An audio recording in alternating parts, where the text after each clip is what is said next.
Kita mulai ya.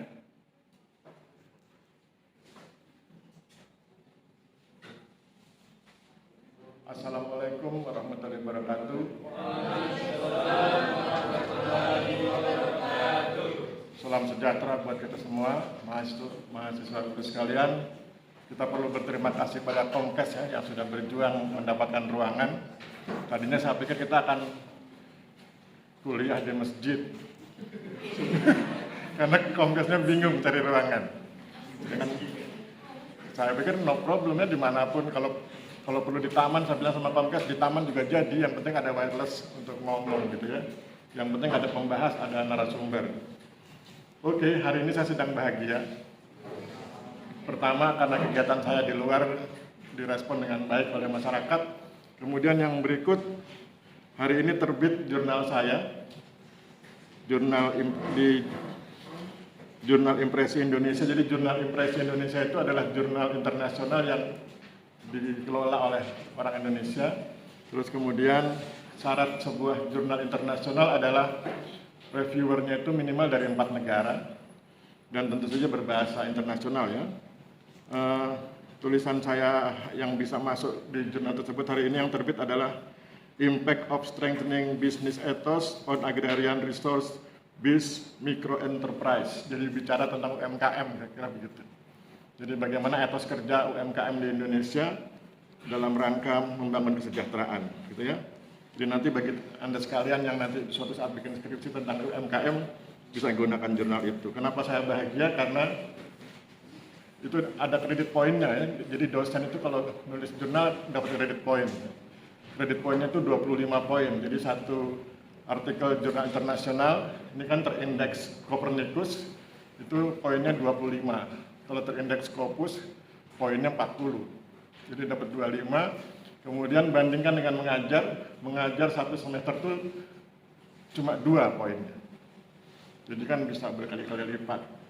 Makanya kemudian jangan heran kalau di kampus-kampus lain para guru besar lebih senang nulis jurnal daripada mengajar. Kalau di sini enggak lah ya, kita imbang-imbang mengajar sambil nulis jurnal. Itu dari segi poin. Dari segi honor, ada honornya, dan itu cukup untuk makan siang saya dengan istri. Ya, jadi pokoknya itu yang bikin saya bahagia hari ini.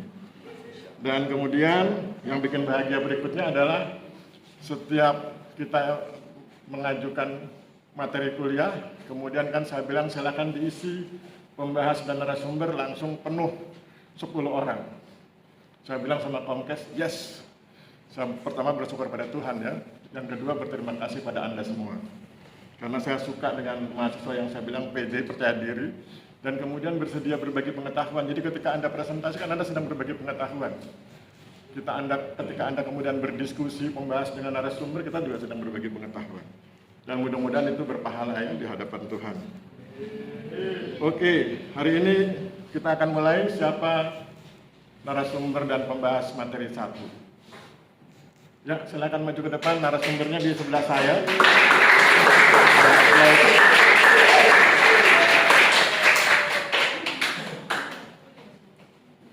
Narasumber pembahasnya siapa?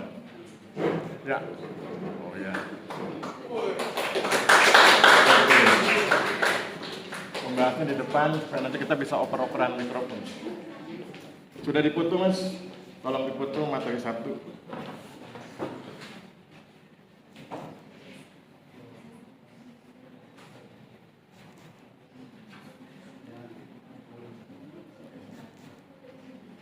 Sudah. Dikirim ke WA grup kelas kita. Oke, Hafiz. Ulin pembahas. Hafiz ya. Oke, sudah diposting di WA grup kita ya. Anda yang lain selain narasumber dan pembahas silakan diperhatikan. Kalau ada catatan penting disimpan dulu, dicatat di handphonenya. Kemudian nanti kita diskusikan sesudah selesai presentasi. Oke ya, silakan Mas. Kita dengarkan narasumber.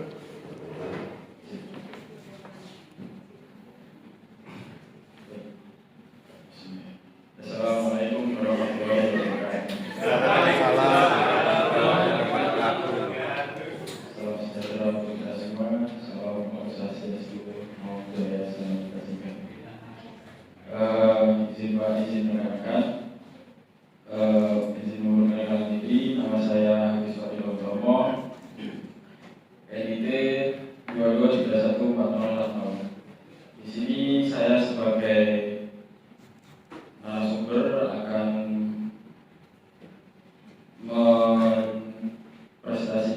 hasil review saya, materi 1 yang berjudul capaian penyediaan sumber TORA dari kawasan hutan. Setelah membaca materi 1, saya menyimpulkan mendapat kesimpulan 5 poin. 5 poin diantaranya adalah yang pertama, penyelesaian penguasaan tanah dalam kawasan hutan. Penyelesaian hak-hak pihak ketiga yang berada di dalam kawasan hutan. Hal ini diatur dalam pasal 110A dan pasal 110B. Selanjutnya, penataan kawasan hutan dibagi antara belum terbangun dan sudah terbangun. Penataan kawasan hutan dalam rangka pengukuhan kawasan hutan dilakukan melalui kegiatan yang pertama, pengadaan tanah objek reforma agraria. Yang kedua, pengelolaan perhutanan sosial. Selanjutnya, perubahan fungsi dan peruntukan kawasan hutan. Dan terakhir, penggunaan kawasan hutan. Bentuk penataan kawasan hutan. Yang pertama, bentuk-bentuknya adalah sarana dan prasarana permanen milik pemerintah pusat dan pemerintah daerah. B. Fasilitas umum dan fasilitas sosial. C. Pemukiman. D. Lahan garapan pertanian, perkebunan dan tambak. Yang terakhir, bangunan untuk kegiatan lainnya yang terpisah dari pemukiman. Penataan kawasan hutan ialah pola penyelesaian milik masyarakat tidak dikenal saksi. Kriterianya antara lain penguasaan sebelum UU 11 tahun 2020, bertempat tinggal kurang lebih 5 tahun, luas paling banyak 5 hektar, bidang tanah yang dikuasai tidak dan itikat baik. Yang terakhir, bidang tanah tidak diganggu. Selanjutnya, penyelesaian kegiatan tidak berizin oleh masyarakat di kawasan hutan. Dimulai dari perseorangan, program penataan kawasan hutan, verifikasi teknis, dan perikatan sosial, TORA, perubahan peruntukan dan fungsi penggunaan kawasan hutan. Poin selanjutnya adalah peraturan alokasi TORA dari 20% pelepasan kawasan hutan untuk perkebunan yang dapat diusahakan dalam Perpres 62 tahun 2023 tentang percepatan pelaksanaan reforma agraria. Poin yang terakhir adalah survei bersama Perpres 62 tahun 2023 tentang percepatan pelaksanaan reforma agraria. Hal ini digunakan untuk mempercepat redistribusi tanah yang berasal dari pelepasan kawasan hutan untuk TORA. Sekian 5 poin dari materi 1 saya berikan kepada Pak Anies. Oke ya, kita lanjutkan ke pembahas. Silakan Mas.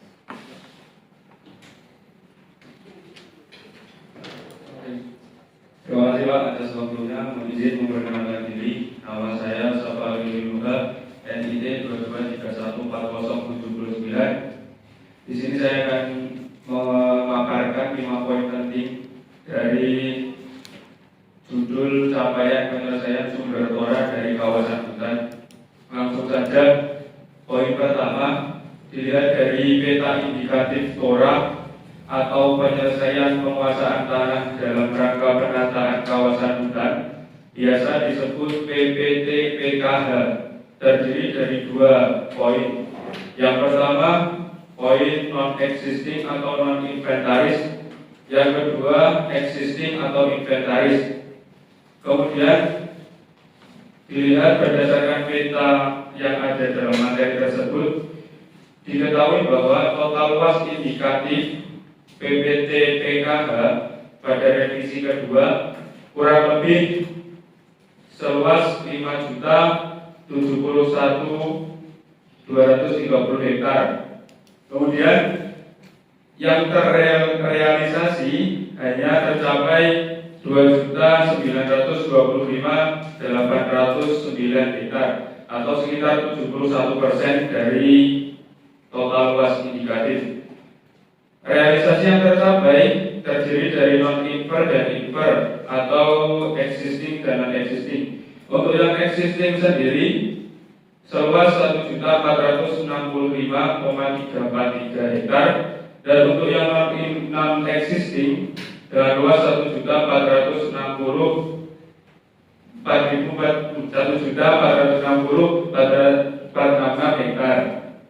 Selanjutnya untuk poin kedua, berdasarkan Undang-Undang Cipta Kerja Nomor 6 Tahun 2023, bahwasanya menggunakan prinsip ultimatum premedium atau biasa dikenal dengan asas dalam hukum pidana. Dalam pasal 110A dan 110B merupakan pembahasan mengenai batasan-batasan serta peraturan dan dalam melakukan kegiatan dan perizinan pada kawasan hutan. Poin C, susunan keanggotaan tim percepatan reforma agraria nasional menurut Perpres nomor 62 tahun 2023 menyebutkan bahwa ketua yaitu Menteri Koordinator Bidang Perekonomian dengan wakil ketua 1 yaitu Menteri Koordinator Bidang Kemaritiman dan Investasi, kemudian ketua harian yaitu Menteri ATR BPN. Kemudian untuk anggota terdiri dari 15 lembaga negara, mulai dari Menteri Lingkungan Hidup dan Kehutanan hingga nomor 15 Kepala Kepolisian Negara Republik Indonesia. Kemudian susunan keanggotaan tim pelaksana percepatan reforma agraria menyebutkan ketua yaitu Deputi Bidang Koordinasi Pengembangan Wilayah dan Tata Ruang Kementerian Koordinator Bidang Perekonomian dengan wakil ketua Deputi Bidang Koordinasi Pengelolaan Lingkungan dan Kehutanan dari Kementerian Koordinator Bidang Kemaritiman dan Investasi dengan anggota 24 mulai dari Deputi Bidang Pembangunan Manusia hingga Kepala Reserse Kriminal Kepolisian. Kemudian poin keempat, target penyediaan sumber tora sesuai dengan RPJM di tahun 2020 sampai tahun 2024 dengan luas kurang lebih 4,1 juta hektar yang terrealisasi dalam penyediaan tora hanya mencapai seluas 2.913.842 hektar. Kemudian sisa target penyediaan tora yaitu seluas 1.294.160 hektar dengan kondisi existing seluas 1.660.070 hektar dan kondisi non-existing seluas 342,593 hektar. Poin yang terakhir yaitu progres SK perubahan batas untuk penyediaan tora. Sampai pada tahun 2023 terdapat SK perubahan sebanyak 175 SK. SK perubahan batas pada tiap-tiap provinsi sudah terbit sejak tahun 2019 hingga 2023. Sedangkan penyerahan SK tiap provinsi berbeda-beda sesuai dengan keterangan warna pada tabel keterangan. Terima kasih. Oke, langsung aja Mas, lanjutkan. Kritik narasumber. Terima kasih Pak. Lihat di foto yang ada di WA Group. Poin berapa? Baik, untuk kritik saya ambil poin nomor pertama. Pertama, oke. Apa kritiknya? Di situ disebutkan bahwa penyelesaian hak pihak ketiga yang berada di dalam batasan kawasan hutan hal ini diatur dalam pasal 110A dan pasal 110B. Dalam pasal 110A dan 110B Undang-Undang Cipta Kerja disebutkan masing-masing tiap 3 poin. Dari 3 poin tersebut belum diketahui penyelesaian hak pihak dari pihak ketiga yang berada di kawasan hutan. Jadi apa maksud dari 3 poin menurut pasal 110A dan pasal 110B yang bersangkutan dengan penyelesaian hak pihak ketiga yang berada di dalam kawasan hutan. Terima kasih, Pak. Oke, terima kasih. Oke ya, sambil menunggu narasumber menyiapkan jawabannya, saya ingin tunjukkan pada Anda ada 2 gaya yang berbeda antara narasumber dengan pembahas. Narasumber cenderung menyampaikan konsep, sedangkan pembahas cenderung menyampaikan fakta. Dan itu kemudian kalau dibenturkan memang bisa menjadi perdebatan yang sengit, tapi kemudian kalau disinergikan bagus. Apa maksudnya? Kalau nanti Anda bikin skripsi, gabungkan keduanya.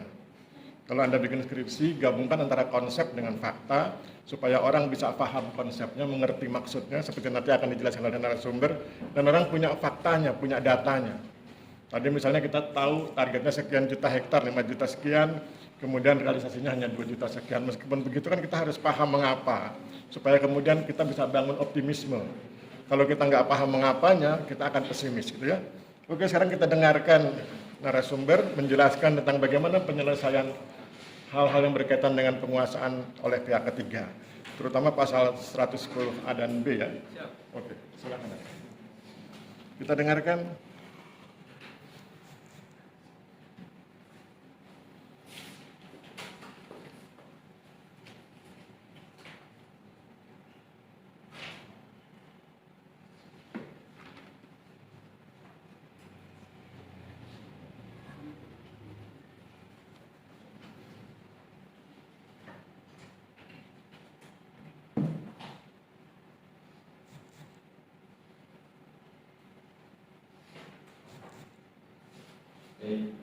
Izin Pak menjelaskan tentang pertanyaan mengenai penjelasan pasal 110A dan 110B. Di sini dijelaskan bahwa setiap pasal tersebut terdiri dari 3 ayat. Yang pertama pasal 110A berbunyi setiap orang melakukan kegiatan usaha yang telah terbangun dan memiliki perizinan berusaha di dalam kawasan hutan sebelum berlakunya UU ini yang belum memenuhi persyaratan sesuai dengan ketentuan PUU di bidang kehutanan, wajib menyelesaikan persyaratan paling lambat 3 tahun sejak UU ini berlaku. Dan dilanjutkan pada ayat kedua, jika setelah 3 tahun sejak berlakunya undang-undang ini tidak menyelesaikan persyaratan sebagaimana pada ayat pertama, pelaku dikenai sanksi administratif berupa pembayaran denda administratif dan atau pencabutan izin berusaha.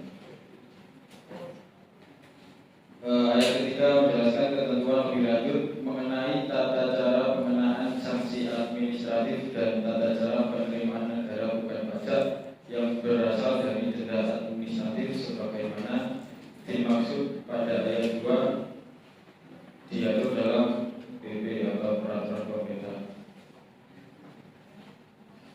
Pada pasal 110B juga terdiri dari 3 ayat.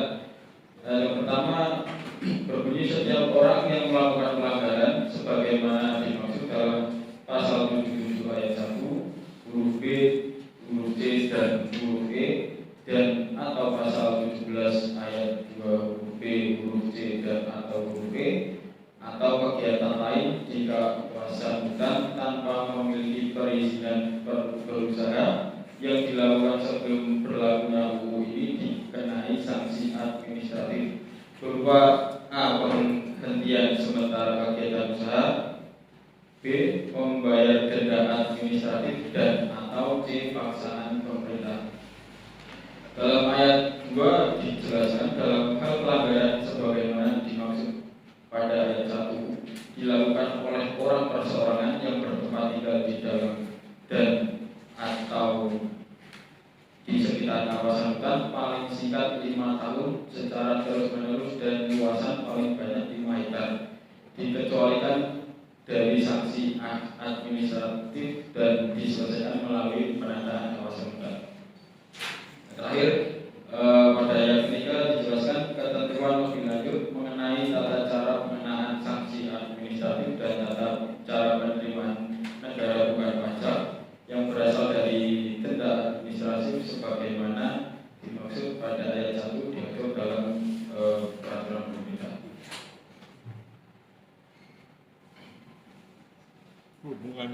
yang poin 1 apa yang bisa memperkuat atau justru memperlemah poin 1 yang kamu ajukan? Hubungan dengan poin 1 penyelesaian penguasaan tanah dalam kawasan hutan hak pihak ketiga. Di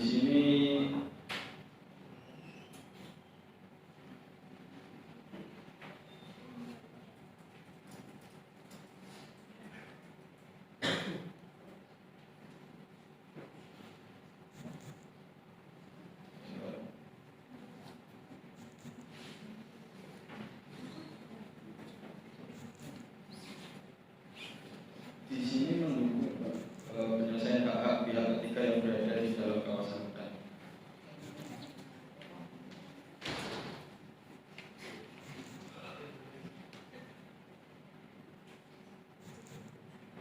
Sudah cukup.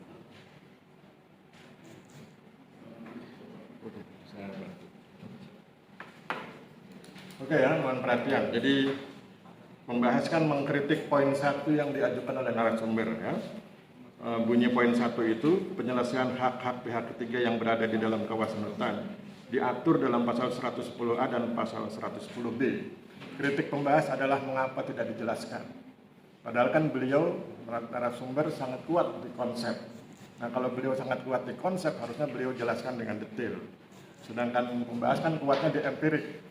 Nah, kalau ditanya soal berapa hektar, pembahas sangat kuat di situ. Jadi mereka berdua ada dua orang yang berbeda dengan dua gaya yang berbeda. Yang satu kuat di konsep, satu kuat di empirik, di data. Nah, apa penjelasannya? Penjelasannya adalah kalau Anda perhatikan bahwa Kementerian Kehutanan sudah berusaha mengurangi bentuk sanksi atau meringankan bentuk sanksi. Kalau Anda pernah mendengar ada pencurian hutan, Anda pernah dengar ya ada seorang nenek ditangkap kemudian dipenjarakan karena mengambil ranting pohon dari perhutani. Disidangkan kemudian memang harus dihukum sekian bulan gitu ya. Itu kan menunjukkan sanksi pidana. Tetapi dalam konsep yang dijelaskan oleh narasumber, sanksi pidana yang hampir tidak ada ya. Seperti yang diajukan oleh pasal yang diajukan oleh narasumber, tidak ada sanksi pidana. Yang ada adalah sanksi administratif. Itu pun kemudian sanksi administratifnya dianulir lewat pasal yang lain.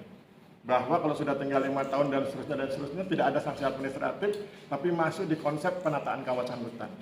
Jadi Anda lihat bagaimana melunaknya, semakin moderat, semakin lembut gaya pendekatan Kementerian Kehutanan terhadap masyarakat. Sehingga itu kemudian memberi harapan buat kita agar suatu saat kawasan hutan bisa betul-betul diserahkan lewat jalur yang benar, lewat peraturan perundangan yang berlaku, agar secara bertahap bisa diserahkan ke masyarakat dan digunakan untuk sebesar-besar kemakmuran rakyat.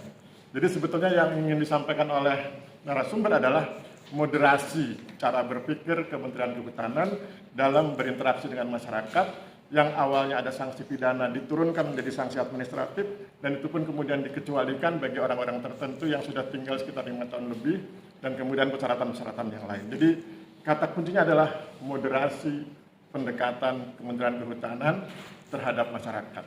Itu ya, itu poin yang ingin disampaikan oleh narasumber. Kemudian sekarang gantian narasumber, silakan kritik pembahas.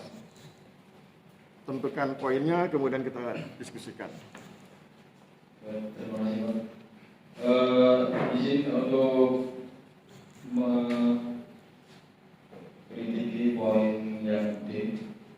Di sini tertulis target penyediaan sumber TORA sesuai dengan RPJM pada tahun 2020 dan 2024 dengan luas kurang lebih 41 juta hektar.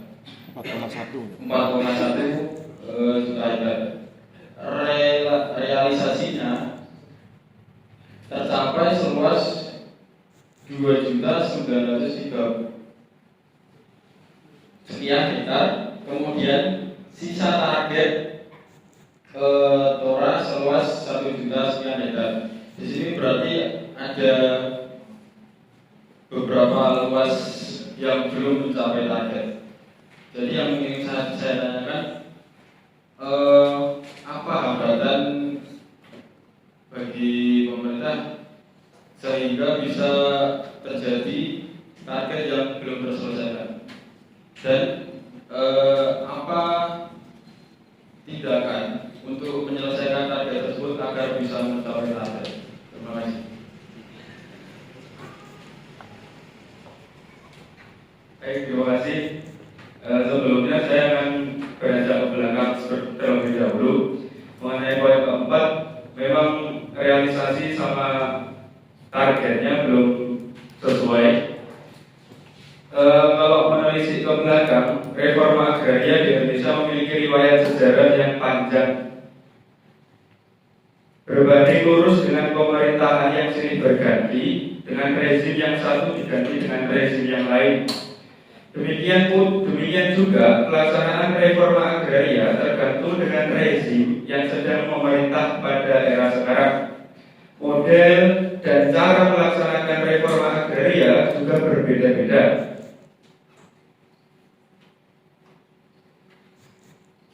Dalam mewujudkan reforma agraria pada saat ini, memang banyak menemui kendala dan hambatan. Untuk pada rezim kali ini, mulai dari tahun 2019 hingga tahun 2023 sampai 2024, reforma agraria dikatakan lebih membaik dari rezim-rezim yang dulu. Dalam implementasinya di lapangan, memang menemui beberapa kendala. Kendala pertama yaitu permasalahan kepemimpinan itu tadi mengenai rezim. Terus yang hambatan kedua yaitu permasalahan kelembagaan. Jadi pada tahun sekarang rezimnya Pak Jokowi diketahui bahwa dibentuk gugus tugas reforma agraria atau GTRA sebagai pelaksana kegiatan reforma agraria di tingkat daerah. Ada juga yang dibentuk dalam tingkat nasional. Terus berikutnya kendalanya yaitu permasalahan regulasi atau peraturan. Adanya regulasi atau peraturan yang tidak sinkron pada dua kementerian, yaitu Kementerian ATR BPN dan Kementerian Lingkungan Hidup KLHK, memiliki pemahaman masing-masing mengenai kebijakan sebagai dasar pelaksanaan reforma agraria. Yang keempat, permasalahan objektorat Kementerian LHK telah mengesahkan Peraturan Menteri Lingkungan Hidup dan Kehutanan yang di dalamnya menerangkan bahwa kawasan hutan yang menjadi sumber untuk tanah reforma agraria, objek reforma agraria, memiliki kriteria-kriteria jadi menyulitkan untuk pihak Kementerian ATR BPN. Itu tadi kendala. Berikutnya untuk penanganannya di sini. Untuk pada rezim sekarang diketahui beberapa faktor mengapa dikatakan pada rezim sekarang lebih baik dari rezim yang dulu untuk masalah reforma agraria. Yang pertama, keinginan yang teguh dari pemerintah dalam menerbitkan atau merevisi peraturan yang berkaitan dengan reforma agraria harus sejalan antar sektor sehingga tidak menimbulkan tumpang tindih kebijakan yang dapat menghambat pelaksanaan di lapangan. Yang kedua, dukungan dari lembaga legislatif yang bertujuan untuk memberikan kepastian kepada pelaksana di tingkat daerah sehingga berjalan secara beriringan dengan baik.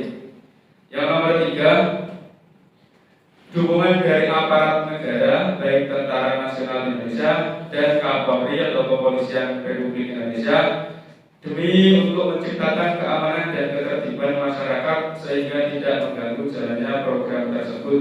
Yang terakhir yaitu keterlibatan masyarakat.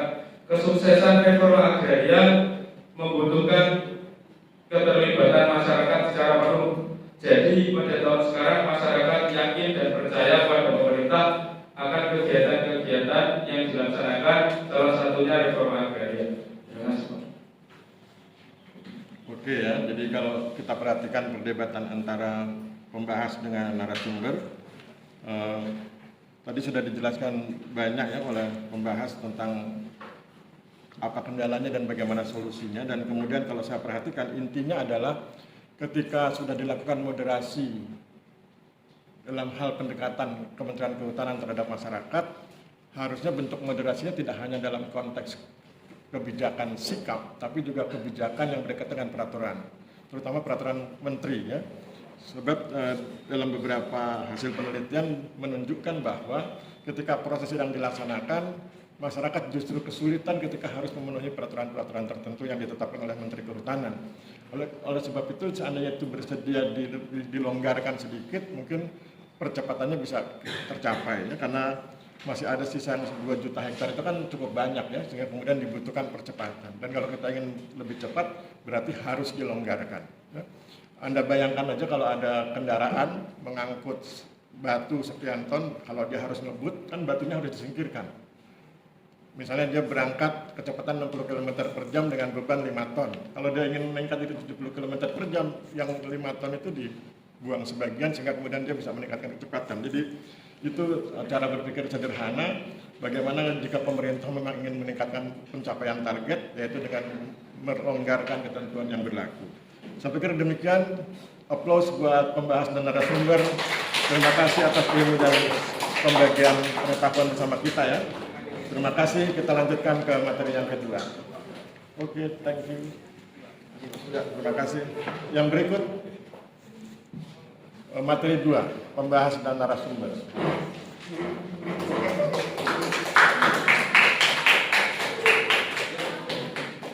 Ya, silakan.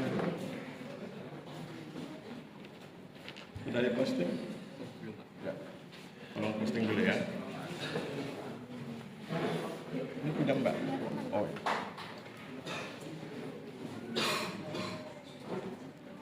Sudah diposting belum? Di foto. Sudah. Materi 2 aja.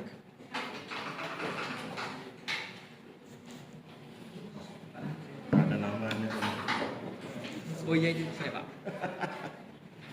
Nah, ini tulis nama. Nanti database susah mendeteksinya. Nanti tulis nama, ya.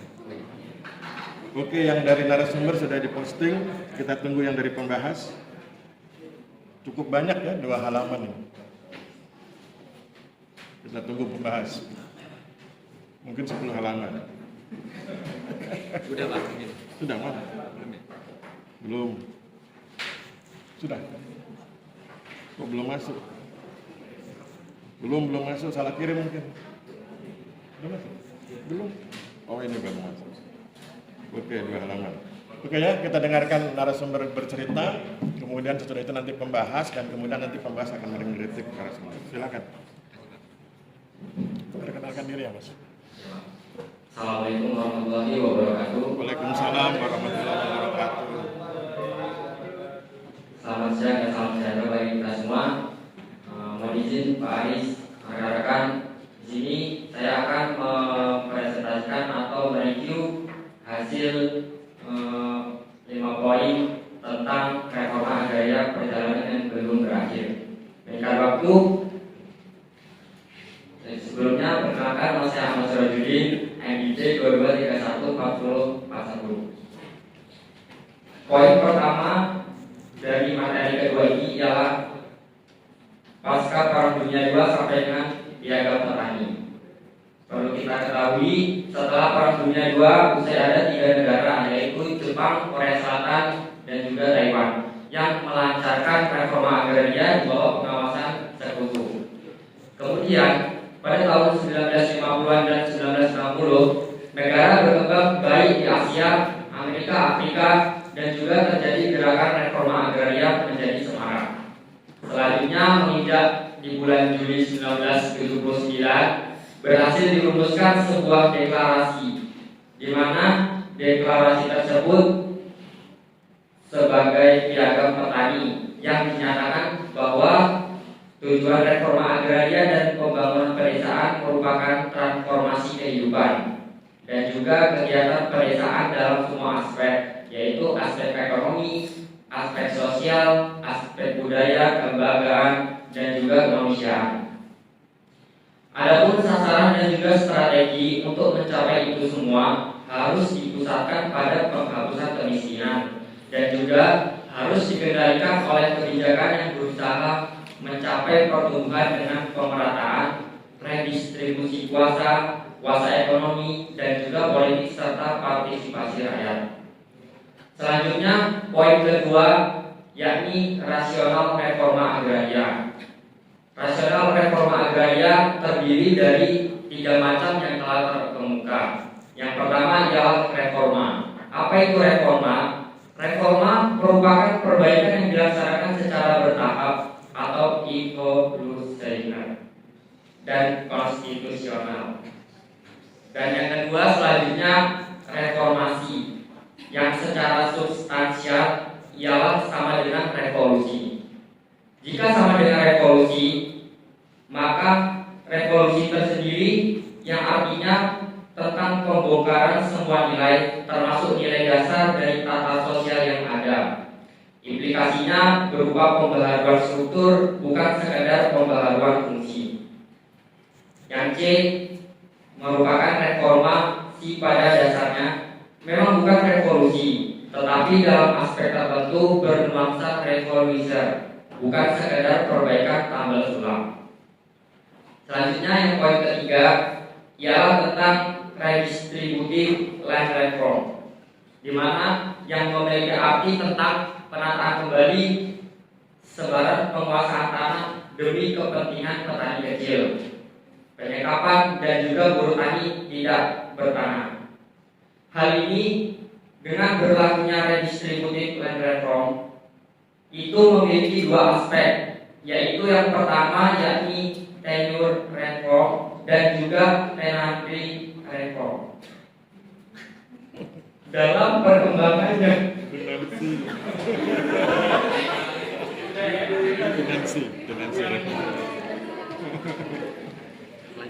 Lanjut. Selanjutnya dalam perkembangannya ke dalam redistributive land reform itu lalu dimasukkan ke dalam konsep konsolidasi tanah yang memiliki arti menyatukan pemilik tanah yang letaknya terpencar-pencar atau fragmentasi menjadi satu hamparan yang solid. Jadi konsep konsolidasi tanah dan fragmentasi pada dasarnya ialah konsep spasial, bukan merupakan konsep skala. Selanjutnya poin yang keempat ialah konflik agraria. Sumber konflik agraria pada dasarnya terletak adanya sejumlah ketimpangan dan juga ketidakselarasan.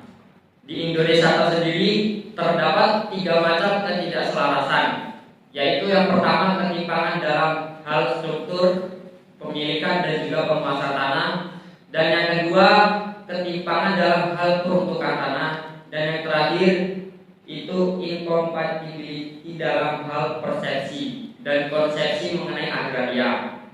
Selanjutnya poin yang kelima ialah menurut Christodaro, yakni pakar agraria yang pernah bekerja di EKO selama 20 tahun, respon berbagai negara terhadap konflik agraria dapat dibagi menjadi 4 pendekatan.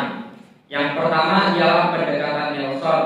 Ini biasanya disebut juga dengan kiasan.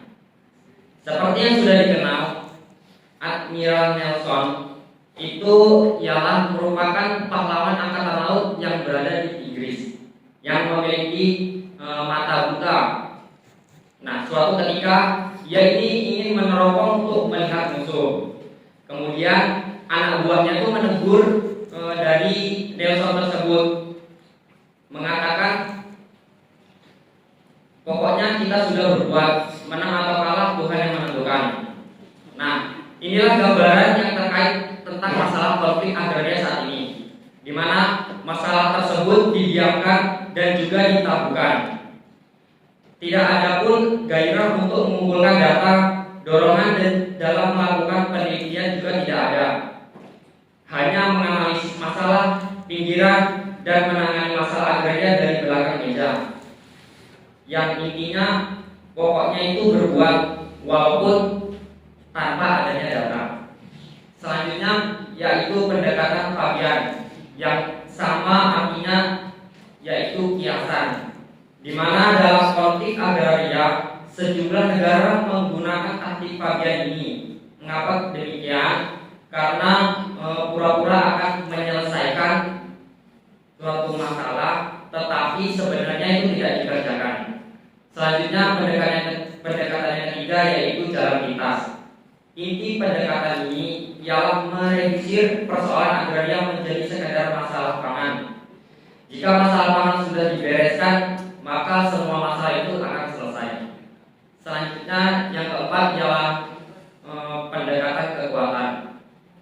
Disebut pendekatan kekuatan ini karena sebagai solusi ala Nabi Sulaiman, yaitu suatu kebijakan tegas untuk melakukan pembaharuan agraria, tetapi karena keterpaksaan oleh tekanan keadaan.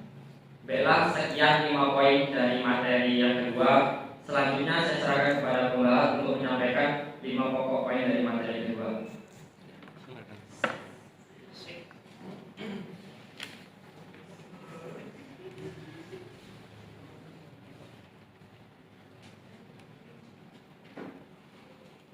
Izin memperkenalkan diri. Nama saya Syakiwa Ardeni, NIT 2021-4081. Di sini saya akan memaparkan materi kedua, yaitu tentang reforma agraria perjalanan yang belum berakhir. Pada poin pertama, yaitu pendekatan berbeda dalam reforma agraria. Terdapat pendekatan jalan pintas yang mereduksi persoalan agraria menjadi sekedar masalah pangan, serta pendekatan kekuatan yang dilakukan dengan kebijakan tegas oleh militer atau kekuatan revolusi.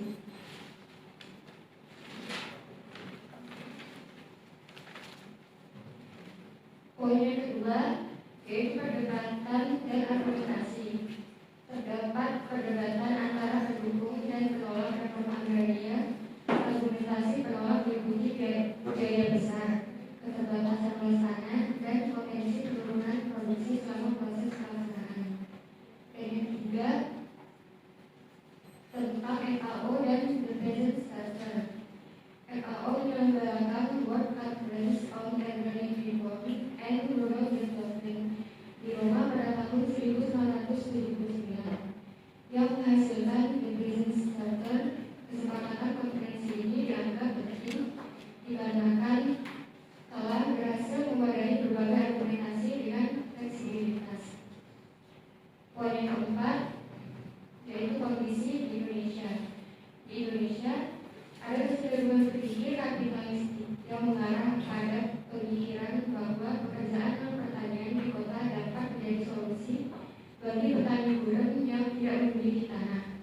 Namun di balik itu ada kepentingan tersembunyi untuk menjaga tenaga kerja yang murah. Poin terakhir yaitu keterbatasan diskusi reforma agraria.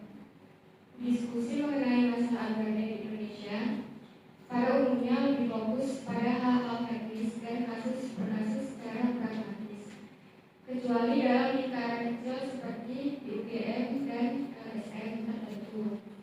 Hal ini dapat menyebabkan suara mengenai reforma agraria hanya terdengar sayup-sayup. Oke, sekarang silakan lihat yang naskahnya narasumber, kemudian kritik Mbak di poin berapa?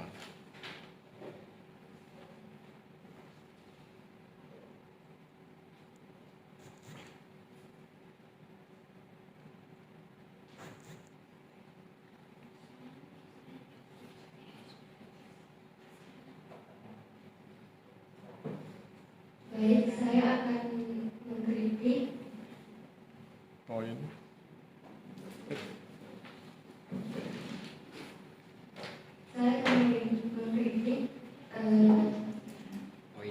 poin dari narasumber, yaitu pada poin ketiga. Oke, poin ketiga. Ya. Di situ kan ada disebutkan bahwa terdapat dua aspek yang mencakup distributif land report. Nah, apa yang dimaksud dari dua aspek tersebut, yakni tenure reform dan tenure reform, dan apakah tujuan yang dicapai di bidang agraria jika pemerintah melaksanakan kedua aspek tersebut. Oke. Silakan narasumber berpikir sejenak ya, sambil menunggu narasumber berpikir menjelaskan apa itu tenure system dan tenancy system. Maka saya ingin jelaskan pada Anda gaya dua pembicara kita. narasumber gayanya adalah memberikan alternatif. Jadi dia tunjuk alternatif ABC, dan seterusnya, kemudian orang lain dipersilakan mengambil keputusan kira-kira poin yang mana. Sementara itu pembahas langsung tegas. Misalnya dalam hal pendekatan, tadi pembahas langsung menunjukkan pendekatan kekuasaan dan seterusnya. Jadi lebih tegas di pembahas. Itu gaya ya, dan sekarang kita dengarkan penjelasan narasumber mengenai tenure reform dan tenancy reform. Silakan Mas.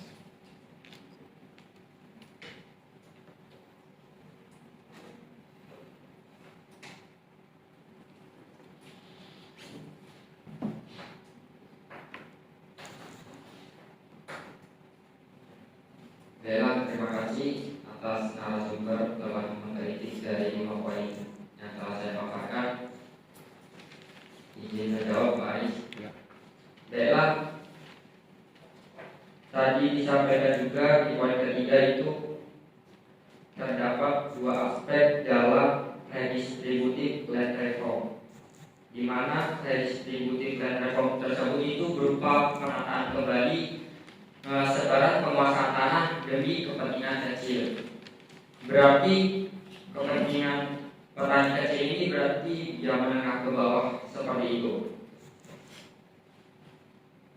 Aspek yang pertama yakni berupa tenure reform, di mana memiliki arti atau mengacu pada perubahan sistem kepemilikan tanah seperti penghapusan sistem redistribusi hak kepemilikan tanah, itu berupa tenure reform. Dan selanjutnya aspek yang kedua berupa tenancy reform, itu mengacu pada perubahan dalam hubungan antara pemilik tanah dan penyewa, seperti penghapusan sewa tanah yang tidak adil atau pengaturan ulang hubungan antara pemilik.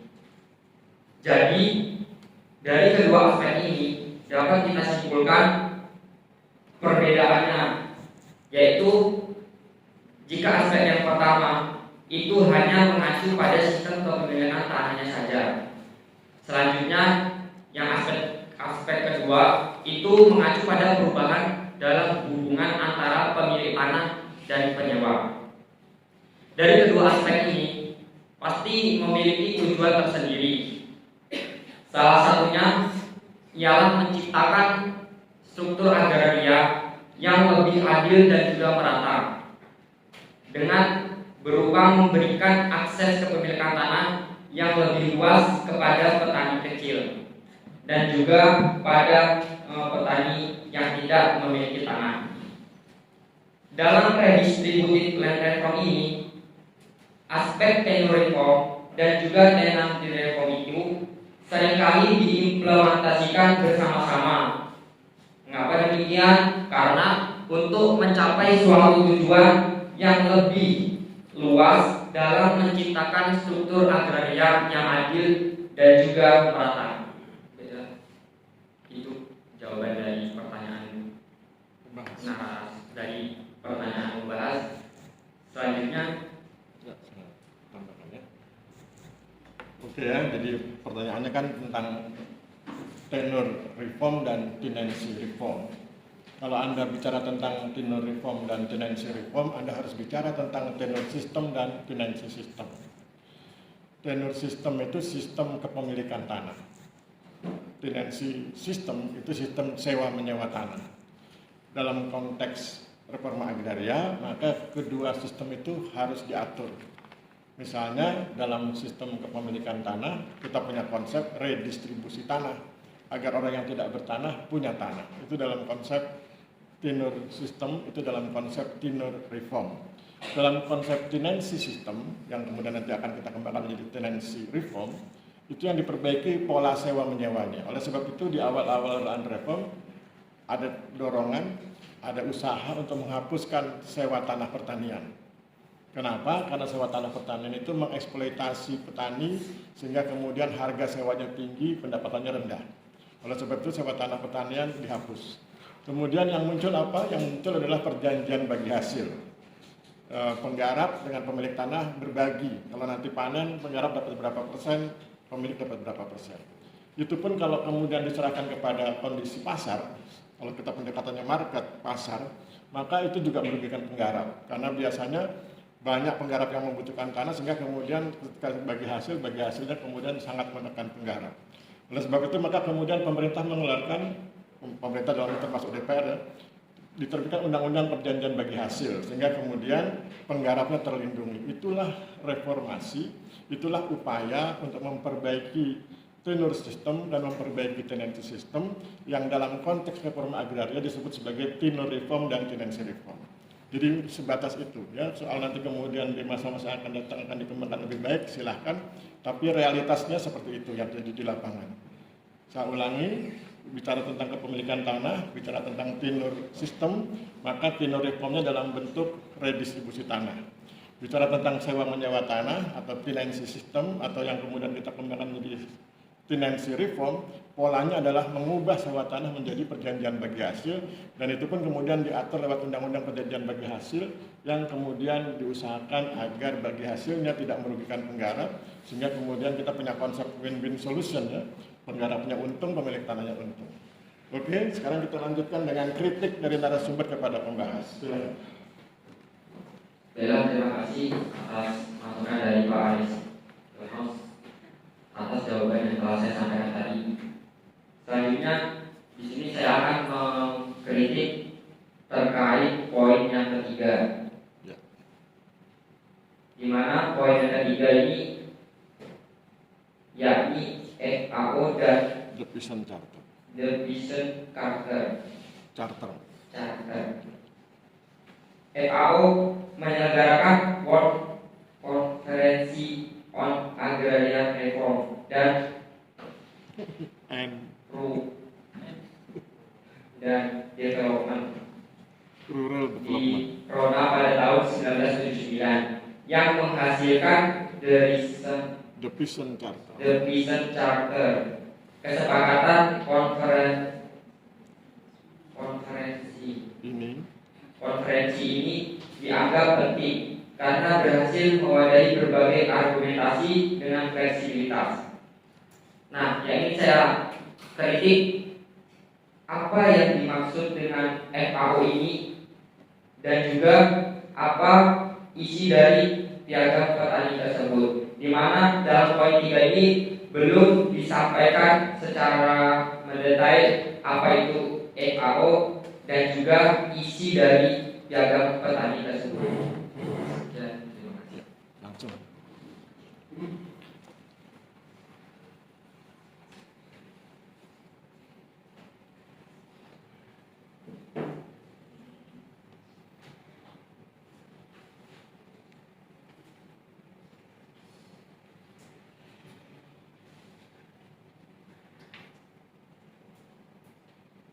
Baik, saya akan menjawab pertanyaan dari narasumber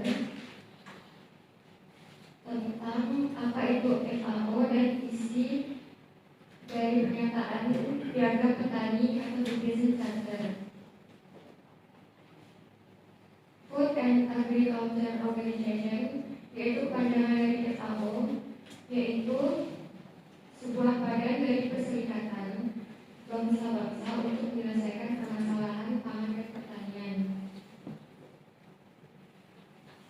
Dan isi dari pernyataan The Peasant Charter yang menyatakan bahwa tujuan reforma agraria dan pembangunan pedesaan adalah transformasi kehidupan dan kegiatan pedesaan dalam semua aspeknya, yaitu dalam aspek ekonomi, aspek sosial, aspek budaya, dan dalam kelembagaan lingkungan dan juga kemanusiaan.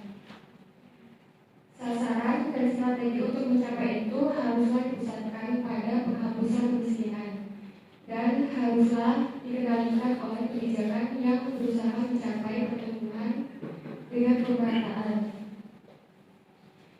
Dari redistribusi kuasa-kuasa ekonomi dan politik serta partisipasi dari rakyat. Oke ya, jadi kalau tadi narasumber mengkritisi poin 3 tentang deficient charter, tetapi kemudian kan pertanyaannya tidak kritis ya. Pertanyaannya kan cuma ditanya apa isi deficient charter, harusnya lebih kritis dari itu. Pertanyaannya adalah sejauh mana deficient charter diserap dalam kebijakan reforma agraria.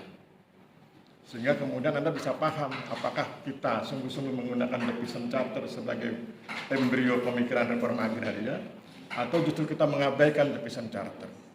Sepemahaman saya bahwa deficient charter itu diserap utuh di reforma agraria yang kemudian kita kenal dengan konsep penataan akses. Penataan akses itu kan tujuannya mensejahterakan masyarakat. Tujuannya mensejahterakan petani kalau dalam konteks pertanian. Nah kemudian itu nanti relevan, itu sebangun dengan apa yang disebut dengan kesejahteraan masyarakat. Dalam jurnal internasional yang saya tulis, saya sebutkan bahwa kesejahteraan masyarakat itu tidak tunggal. Kesejahteraan masyarakat itu minimal 4. Saya sudah sering berulang-ulang di kelas ini atau di kelas sosiologi agraria menjelaskan bahwa kesejahteraan masyarakat itu minimal 4. Sejahtera ekonomi, sejahtera sosial, sejahtera budaya, sejahtera psikologis. Yang masing-masing kesejahteraan itu punya indikator tersendiri dan itu nanti berguna ketika Anda meneliti, kalau Anda bikin skripsi dan seandainya skripsi Anda berkaitan dengan kesejahteraan masyarakat, Anda bisa gunakan jurnal yang saya tulis itu untuk bagaimana melihat realitasnya di lapangan. Saya pikir begitu ya, dan kita buat kesimpulan bahwa reforma agraria menyerap utuh deficient charter sehingga kemudian kita bisa bilang atau dengan bangga kita katakan kami sudah berjuang dan kita tidak gunakan seperti yang disampaikan oleh narasumber tadi yang orang buta meneropong itu ya, yang penting sudah berbuat padahal yang berbuatnya tidak relevan. Saya pikir demikian, aplaus buat narasumber dan pembahas. Terima kasih. Silakan saya naskahnya.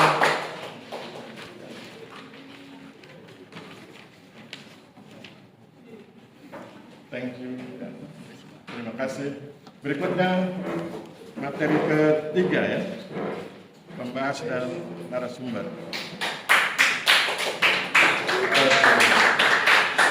Ayo semangat. Oh ya, ya silakan duduk. Sekarang baru jam 14.14 ya, baru jam 2 lewat 14 menit, jadi masih lama. Sebelum asar mudah-mudahan sudah selesai. Amin. Oke, sekarang kita sudah di foto. Oh, foto dulu.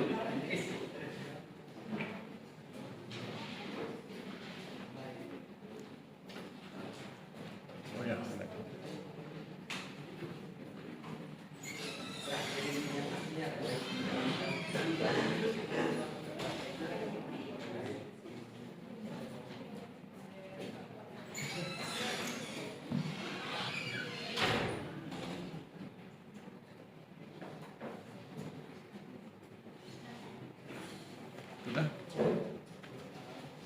Sudah diposting Mbak? Sudah ya? Mbak yang link, yang yasnya mana? Oh. Oke, kita dengarkan narasumber ya, silakan. Assalamualaikum warahmatullahi wabarakatuh. Selamat siang. Selamat siang. Di sini saya Dewi Pudrani NIP Liga 14064 sebagai narasumber akan membacakan 5 poin dari materi 3 Peraturan Pemerintah Nomor 86 Tahun 2015 tentang Reforma Agraria.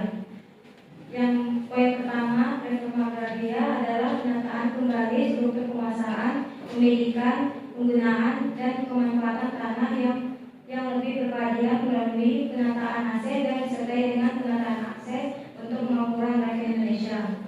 Poin kedua, kriteria subjek reforma agraria. Subjek reforma agraria terdiri dari orang perseorangan, kelompok masyarakat dengan hak pemilikan bersama atau badan hukum. Orang perseorangan harus memenuhi kriteria sebagai warga negara Indonesia berusia minimal 15 tahun atau sudah menikah dan bertempat tinggal di wilayah objek redistribusi tanah. Poin ketiga, kelembagaan reforma agraria dibentuk tim reforma agraria nasional yang memiliki tugas menetapkan kebijakan dan rencana reforma agraria, melakukan koordinasi dan penyelesaian kendala, serta melakukan pengawasan dan pelaporan pelaksanaan reforma agraria. Poin keempat, peran khusus reforma agraria terdapat gugus tugas reforma agraria pusat, provinsi, dan kabupaten atau kota yang memiliki mekanisme dan tata kerja yang diatur dengan peraturan menteri. Poin kelima, bidang-bidang yang terlibat anggota gugus tugas reforma agraria berasal dari pejabat tinggi pratama, perangkat daerah provinsi yang membidangi berbagai urusan atau fungsi seperti pekerjaan umum, lingkungan hidup, kehutanan, transmigrasi, pertanian, perindustrian, keuangan, dan lain-lain.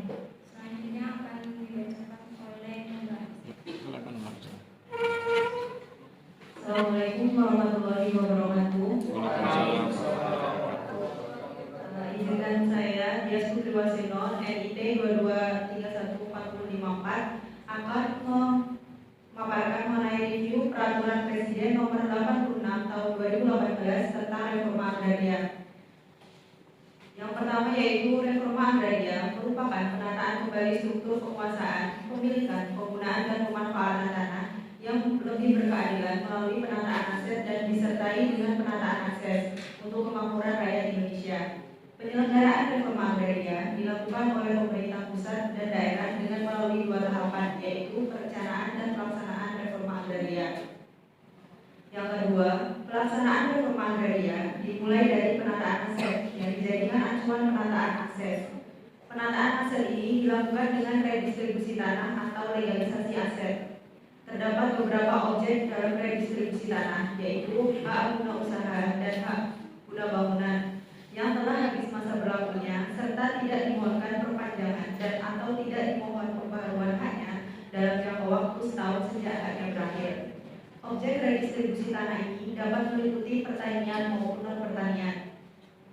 Yang ketiga, subjek reforma agraria terdiri dari orang perorangan, kelompok masyarakat dengan hak kepemilikan bersama atau badan hukum.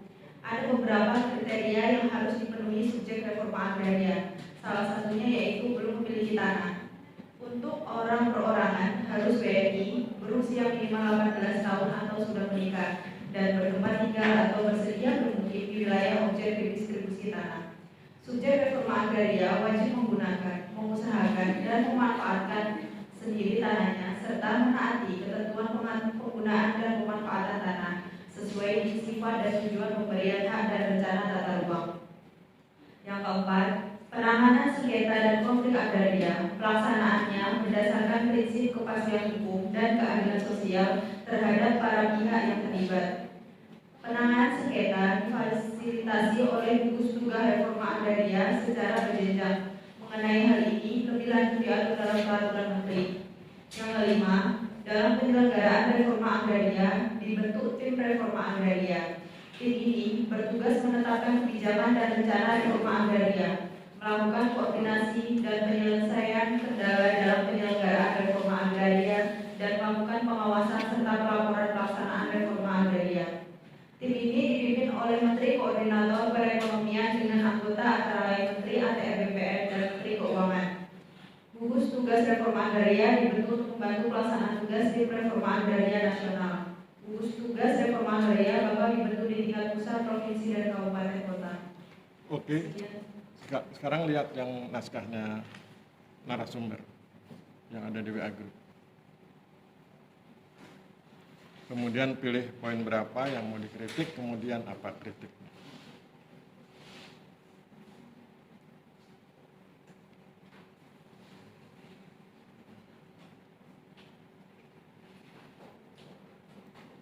Poin 4. Oke, silakan. Apa kritiknya? Dalam poin 4 itu disebutkan bahwa peran serta GTRA yaitu memiliki mekanisme dan tata kerjanya. Nah, mekanisme dan tata kerja GTRA itu seperti apa? Oke. Ya, langsung.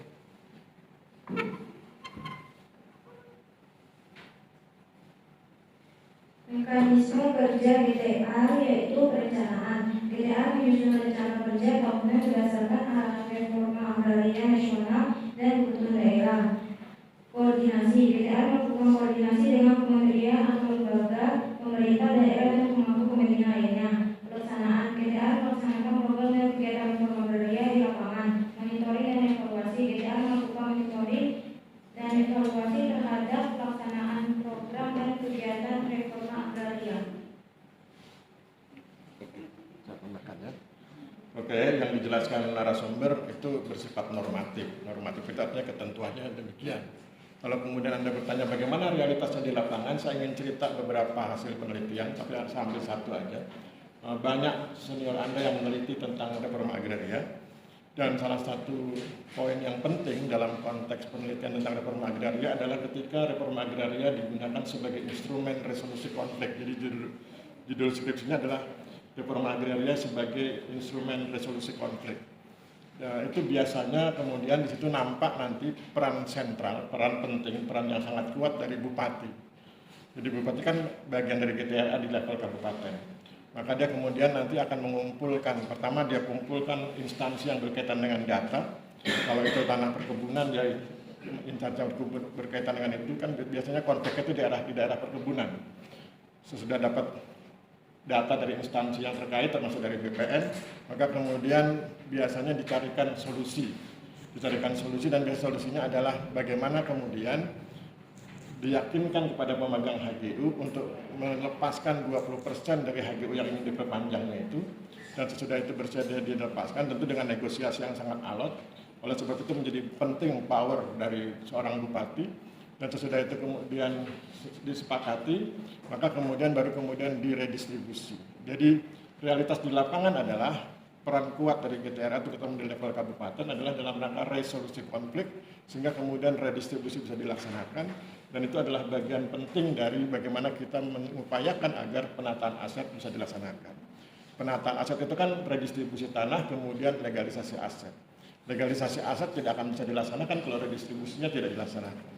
Dan itu peran GTRA dalam hal ini bupati sebagai bagian dari GTRA di level kabupaten. Gitu ya.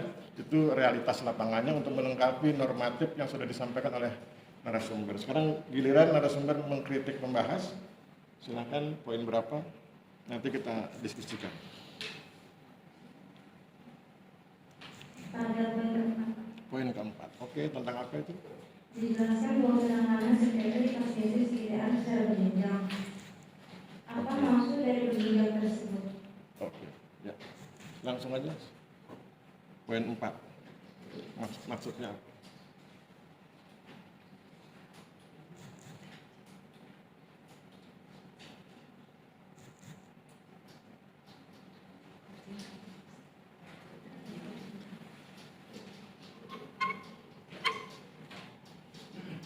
Maksud dari GTRA berjenjang yaitu GTRA itu dibentuk dari pusat sampai ke kabupaten, Pak.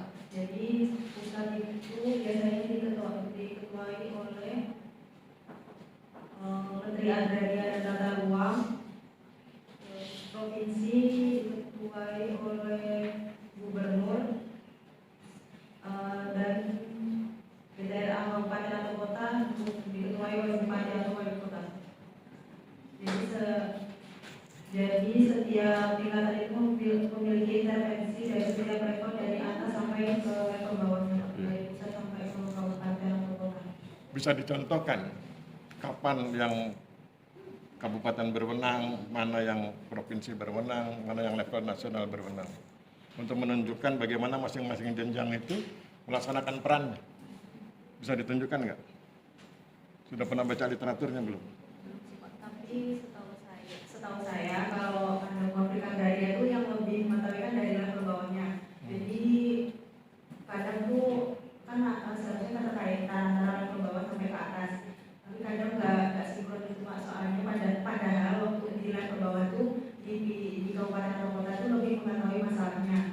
Jadi beda pemikiran. Oke, ya. Saya tambahkan ya. Jadi kapan GTRA provinsi berperan?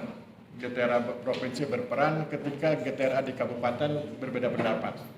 Misalnya wilayahnya itu meliputi 2 kabupaten. Wilayah konfliknya meliputi 2 kabupaten berada di perbatasan dan itu melibatkan 2 bupati. Yang bupati A dengan bupati B berbeda cara penanganan. Maka itu nanti akan ditangani oleh GTRA provinsi. Didamaikan, dimusyawarahkan, dicarikan solusi. Begitu juga nanti ketika di level nasional. Jadi tidak boleh ada keputusan GTRA di level provinsi dan kabupaten yang merusak keputusan di level nasional. Itu yang kemudian diatur, dikoordinir, dibuat sistem berjenjang agar reforma agraria di level nasional bisa sampai ke level kabupaten. Kalau enggak kan nanti kacau ya, maksudnya kacau, setiap kabupaten ambil kebijakan sendiri dan itu bertentangan dengan kebijakan nasional. Misalnya dalam menangani konflik, maka kan kalau menangani konflik kan berkatanya persuasif, ya, tidak kemudian dilakukan secara represi misalnya begitu ya. Maka itu menjadi penting untuk dilakukan sistem berjenjang. Oke, saya pikir begitu ya. Kita cukupkan untuk materi yang ketiga. Aplaus buat pembahas narasumber. Terima kasih. Sekarang kita masuk ke materi yang keempat. Materi yang ketiga tentang Perpres Reforma Agraria. Materi yang keempat tentang Perpres Percepatan Reforma Agraria. Silakan hadir ke depan dulu narasumber dan pembahasnya.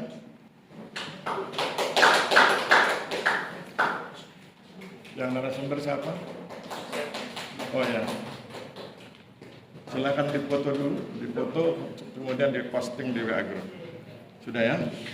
Oke, sebelum kita dengarkan cerita dari narasumber, saya ingin posting di WA Group kita sebuah cover buku. Oh ya, silakan. Saya ingin posting ya cover buku. Judul bukunya itu Lex Posteriori Derogat Lex Priori. Ya. Kemudian saya posting juga bab satunya di halaman awal tentang bagaimana memaknai istilah tersebut dan apa urusannya saya kemudian tiba-tiba posting cover buku itu. Kita terpaksa harus bicara tentang Lex Posteriori Derogat Lex Priori karena Anda akan bertemu dengan dua perpres yang sama-sama hidup. Perpres Reforma Agraria hidup, dia tidak dimatikan karena ada perpres tentang percepatan reforma agraria. Jadi Anda akan melihat ada dua perpres yang sama-sama hidup, yang besar kemungkinan mengatur hal yang sama. Nah, oleh sebab itu Anda harus paham tentang Lex Posteriori Derogat Lex Priori. Saya bacakan sebentar ya. Lex Posteriori Derogat Lex Priori adalah salah satu asas hukum. Jadi Anda tahu itu sebagai asas hukum. Jadi buku ini saya tulis sebagai bahan mata kuliah ketika saya mengajar di pesantren Ta'winul Mubalighin tahun 2004 sampai dengan tahun 2012. Karena kontrak saya 8 tahun. Saya mengajar sosiologi dakwah. Jadi saya mengajar tentang bagaimana memahami konsep-konsep sosiologi dalam konteks dakwah. Nah, saya nulis tentang Lex Posteriori Derogat Lex Priori. Itu adalah salah satu asas hukum dan saya tulis dalam kurung buatan manusia atau man-made. Kenapa saya sebutkan buatan manusia atau man-made? Karena kan di mata kuliah sosiologi dakwah saya mengajar dua hal. Yang pertama man-made, buatan manusia, yang kedua God-made, buatan Tuhan. Al-Quran itu buatan Tuhan. Jadi saya ajarkan, maka kemudian saya jelaskan kalau yang bersifat man-made buatan manusia, ini ada asas hukumnya, yaitu Lex Posteriori Derogat Lex Priori. Apa maknanya? Maknanya adalah peraturan perundang-undangan yang kemudian, saya ulang kalimatnya, peraturan perundang-undangan yang kemudian atau baru, mengesampingkan berlakunya peraturan perundang-undangan yang terdahulu atau yang lama. Apabila kedua peraturan perundang-undangan tersebut memuat ketentuan yang saling bertentangan. Jadi kalau Anda melihat ada Perpres Reforma Agraria, kemudian Anda lihat lagi Perpres Percepatan Reforma Agraria, kalau dua Perpres ini mengatur hal yang sama, maka yang Anda gunakan yang baru, yang terakhir, yang 2023 itu, yang Perpres Percepatan. Jadi itu cara membaca peraturan perundangan ketika dua peraturan perundangan hidup, sama-sama hidup dan mengatur hal yang sama. Lex Posteriori Derogat Lex Priori, gitu ya. Oke, itu pengantarnya. Sekarang kita dengarkan penjelasan dari narasumber tentang materi percepatan reforma agraria. Aku silakan.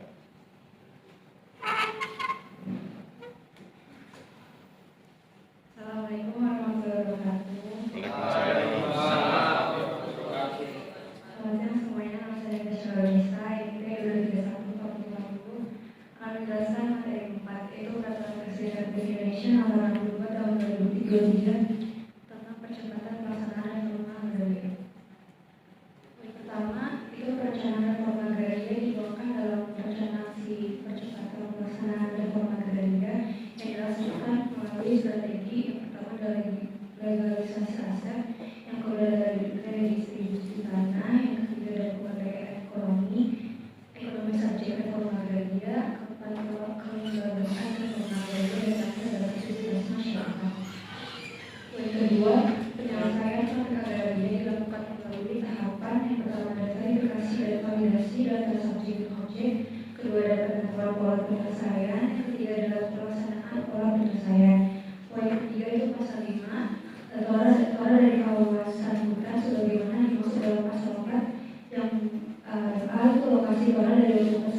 besar kawasan hutan untuk perkebunan yang dapat diusahakan, yang B. kawasan APK, TP, dan protokol percepatan sawah baru. Poin keempat, penataan akses dilakukan melalui pemberdayaan ekonomi subjek reforma agraria yang dilaksanakan dengan basis klaster melalui kegiatan penempatan tanah. Pemberdayaan ekonomi meliputi penyediaan program pendukung untuk meningkatkan skala ekonomi, nilai tanah, dan mendorong inovasi kewirausahaan subjek reforma agraria. Poin terakhir, tim percepatan reforma agraria nasional mempunyai tugas sebagai berikut. Yang pertama adalah menetapkan kebijakan pelaksanaan percepatan reforma agraria. Yang kedua adalah melakukan pengendalian, pengawasan, dan pelaporan pelaksanaan reforma agraria. Yang ketiga adalah melakukan penyelesaian kendala dalam pelaksanaan percepatan reforma agraria dan mengoordinasikan percepatan penyelesaian konflik reforma agraria. Dan terakhir, memberikan arahan strategis kepada tim pelaksanaan percepatan reforma agraria. Selanjutnya digunakan ke pembahas. Oke. Ya, silakan membahas. Assalamualaikum warahmatullahi wabarakatuh. Waalaikumsalam warahmatullahi wabarakatuh. Izin Pak, saya ingin Perkenalkan dulu. nama saya Bagas Nurbaidi, absen 11 NIP 22314050. Saya ingin menjelaskan 5 poin penting yang telah saya tulis. 5 poin penting dari Perpres RI nomor 62 tahun 2023 tentang percepatan pelaksanaan reforma agraria. Yang poin yang pertama, lahan alokasi 20% dari total luas persetujuan pelepasan kawasan hutan untuk perkebunan sebagaimana yang dimaksud dalam pasal 5 ayat 1 huruf C untuk sumber toran harus memenuhi kriteria sebagai berikut. Yang pertama, lahan memiliki kemampuan dan kesesuaian syarat tumbuh tanaman perkebunan.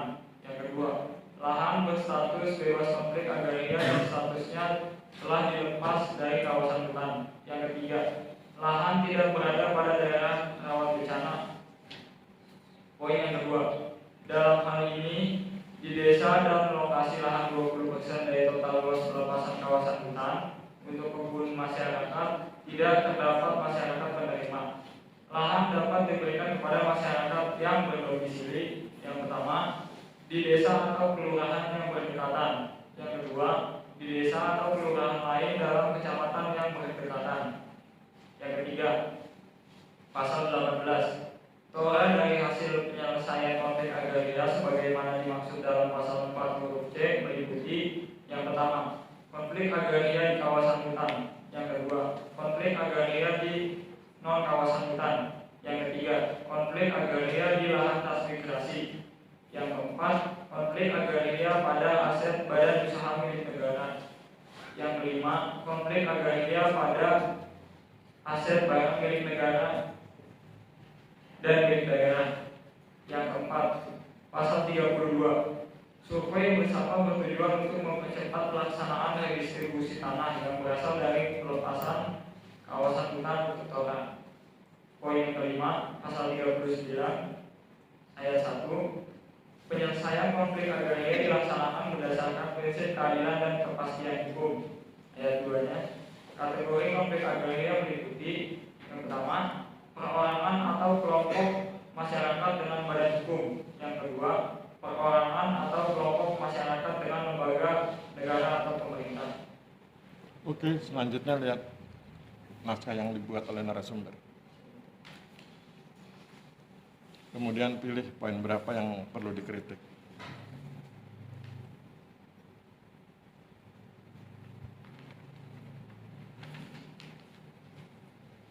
Jadi saya ingin yang mau mengkritik poin yang nomor 3, Pak. Oke, apa kritiknya?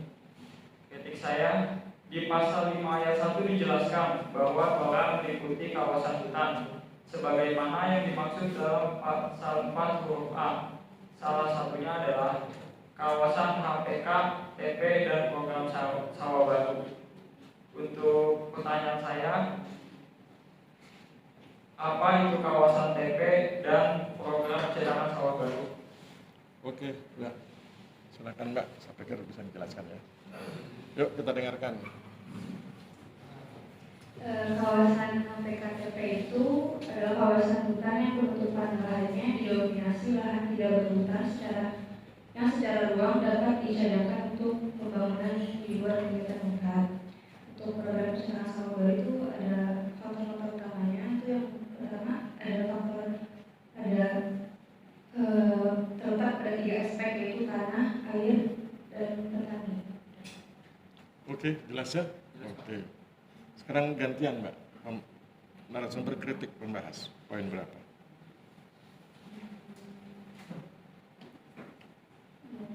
Kritik di poin 3. Pasal 18. Ya, pasal 18. Oke. Setelah dari hasil penyelesaian konflik agraria sebagaimana dimaksud dalam pasal 4 huruf C, pertama konflik agraria pada kawasan hutan. Beliau sebutkan apa saja konflik agraria yang sering terjadi pada sekitar kawasan hutan. Oke, silakan langsung. Saya pikir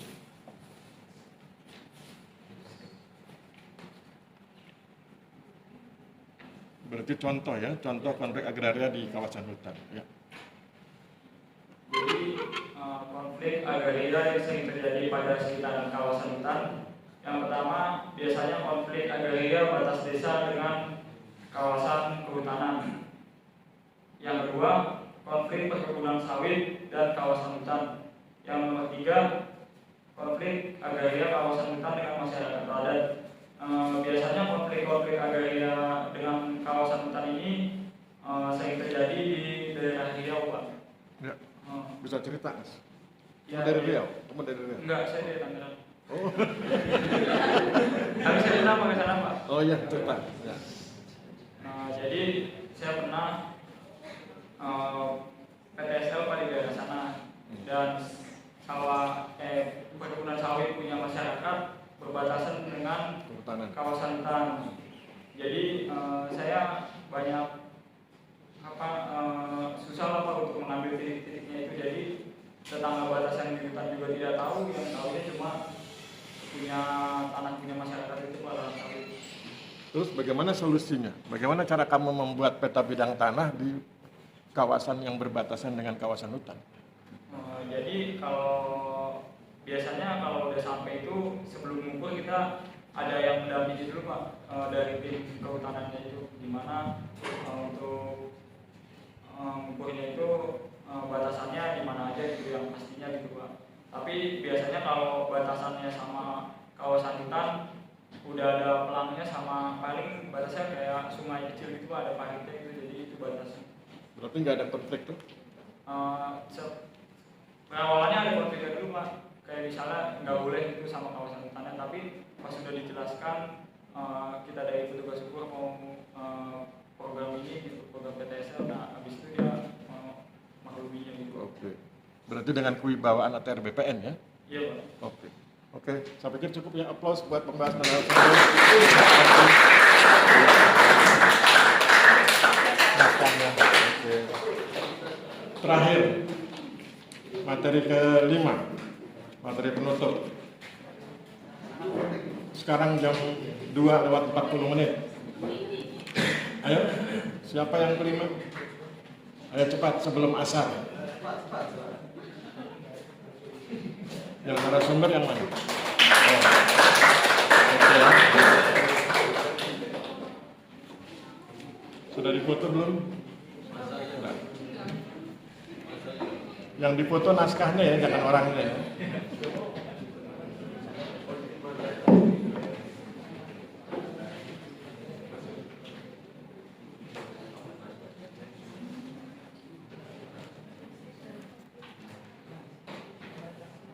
Yang mas saya yang mana? Mas saya.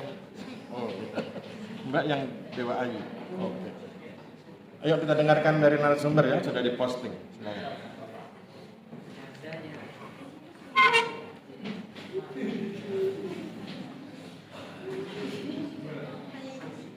Assalamualaikum warahmatullahi wabarakatuh.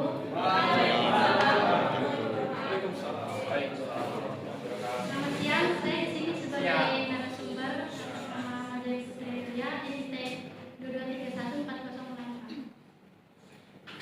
Saya akan membacakan materi 5, yaitu kelembagaan agraria, UPH, dan Land Reform. Poin yang pertama, proses lahirnya UPH. Pada tahun 1998 dibentuk Komisi Agraria pertama yang diketuai oleh Saimin Reso Wiharjo. Tahun 1948 merupakan awal proses pembahasan dan penyusunan ketentuan yang nantinya menjadi dasar UPH Indonesia. Adapun beberapa temuan komisi pada tahun 1948. 1. Menyediakan asas domain dan mengakui keberadaan hak wilayah atas tanah. 2. Mengkaji kemungkinan pengakuan hak milik tanah bagi orang asing. 3. Penetapan luas minimum atau maksimum. Selanjutnya, pada tahun 1951 dibentuk Komisi Agraria kedua yang diketuai kembali oleh Salimin Rekso Diharjo. Komisi ini memiliki peran penting dalam merumuskan ketentuan UPH, di antaranya 1. Menetapkan luas minimum 2 hektar. 2. Mengakui keberadaan hukum adat dan hak wilayah atas tanah. 3. Membatasi luas maksimum kepemilikan tanah per keluarga menjadi 25 hektar. 4. Hanya warga negara Indonesia yang dapat memiliki tanah, tidak dibedakan antara pemilik asli dan non asli. 5. Badan hukum dilarang mengerjakan pertanian kecil. 6. Pengakuan bangunan-bangunan hukum yaitu hak milik, hak usaha, hak sewa, dan hak pakai. Pada tahun berikutnya, pada tahun 1996, dibentuk Komisi Agraria yang diketuai oleh Suwahyo Sumodilogo. Komisi ini mengeluarkan laporan akhir pada bulan Desember 1956. Laporan ini berisi rancangan undang-undang pokok agraria. Dan selanjutnya di tahun 1958, Kementerian Agraria meminta Universitas Gadjah Mada mengkaji draft naskah UPH. Poin yang kedua, Landesform didefinisikan sebagai undang-undang yang dimaksudkan dan kemungkinan besar untuk secara langsung mendistribusikan kembali kepemilikan, klaim atau hak atas lahan pertanian, atau mendistribusikan tanah dari perusahaan perkebunan besar kepada petani kecil untuk meningkatkan kesejahteraan mereka. 3. Ahli ekonomi Hernando de Soto berpandangan bahwa untuk meningkatkan perekonomian tanah harus dilengkapi sertifikat kepemilikan agar dapat dijadikan modal. 4. Praktik reforma agraria di Indonesia menimbulkan perdebatan mengenai konsep ideal reforma agraria sehingga perlu dievaluasi pelaksanaan. Baik, poin yang terakhir, konsideran dalam UPH, dasar-dasar kerja dan ketentuan pokok, hak-hak rakyat, badan hukum dan masyarakat hukum atas tanah, penataran tanah, dan ketentuan peradilan. Oke, silakan ke pembahas. Yuk kita dengarkan pembahas ya. Baik, terima kasih atas waktunya. Perkenalkan, nama saya Dewa Nurul Ghazali, dengan NIP 22/1/2015.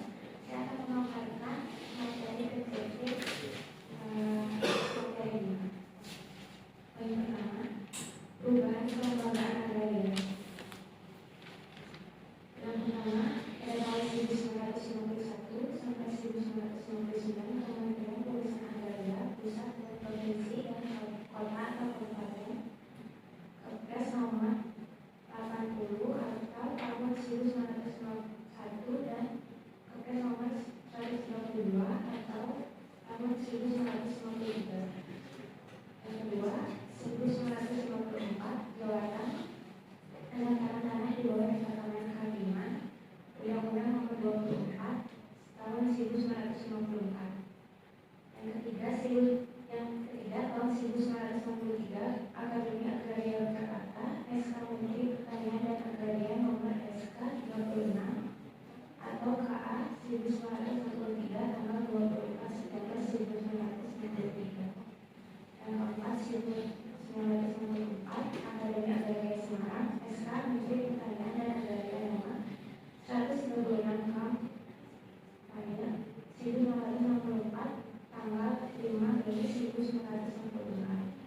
Yang kedua, 1965 sampai dengan 1965, Kementerian Agraria Pusat, Kantor Inspeksi Agraria Provinsi, Kantor Pengawas Agraria Kepresidenan, Kantor Agraria Daerah Kota atau Kabupaten, Kepres nomor 55 tahun 1990 tahun 1967 dan Kepres nomor 141 tahun 1950.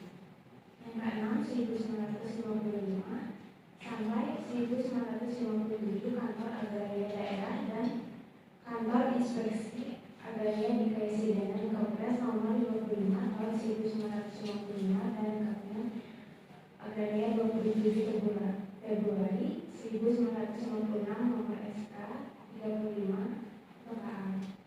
Angka 1966 sampai 1967 Dirjen Agraria dan Transmigrasi Pusat, Kantor Inspeksi Agraria Provinsi, Kantor Pengawas Agraria Kepresidenan, Kepres nomor 63 dan 66 tahun 1966 dan Kepres nomor 70 dan 173 tahun 1960.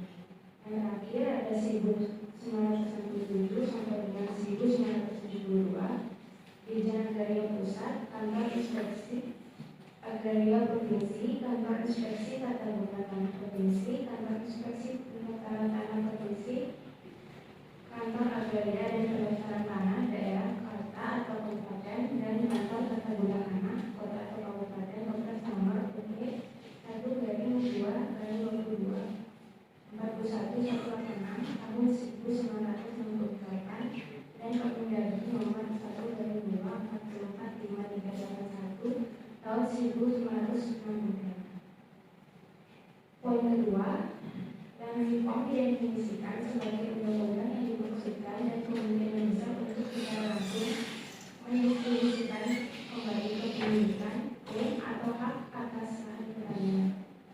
Tujuannya untuk masyarakat miskin agar meningkatkan status, kekuasaan, dan atau pendapatan mereka dibandingkan dengan situasi yang mungkin terjadi tanpa undang-undang tersebut.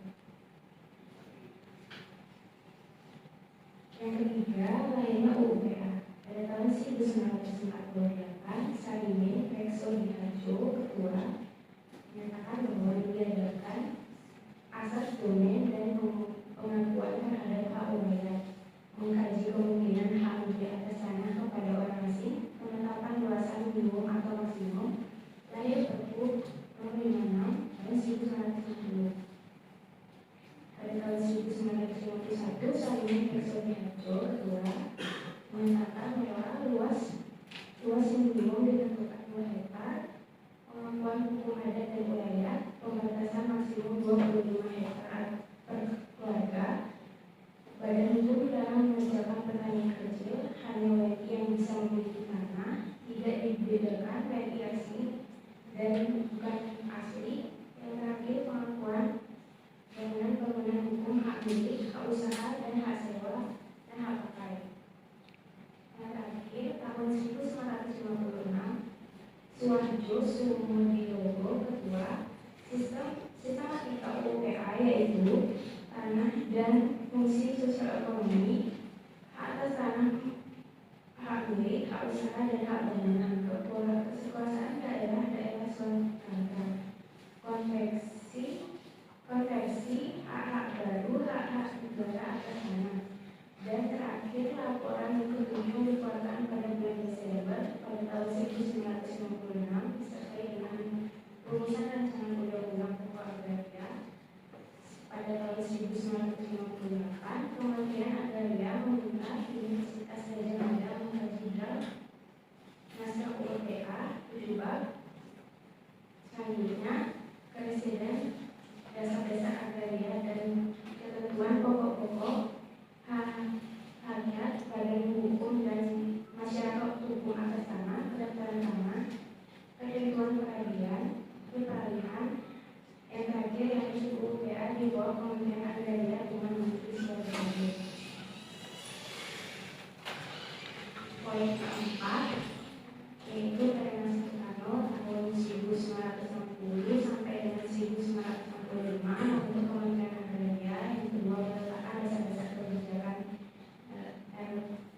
RA, membentuk UU terkait agraria UUPA, selanjutnya Perpu nomor 56 tahun 1960, yaitu tahun PP nomor 224 tahun 1961, Kepres 131 tahun 1961 KIPRR sampai desa, pengadilan RR yang akhirnya melakukan redistribusi tahun 1961.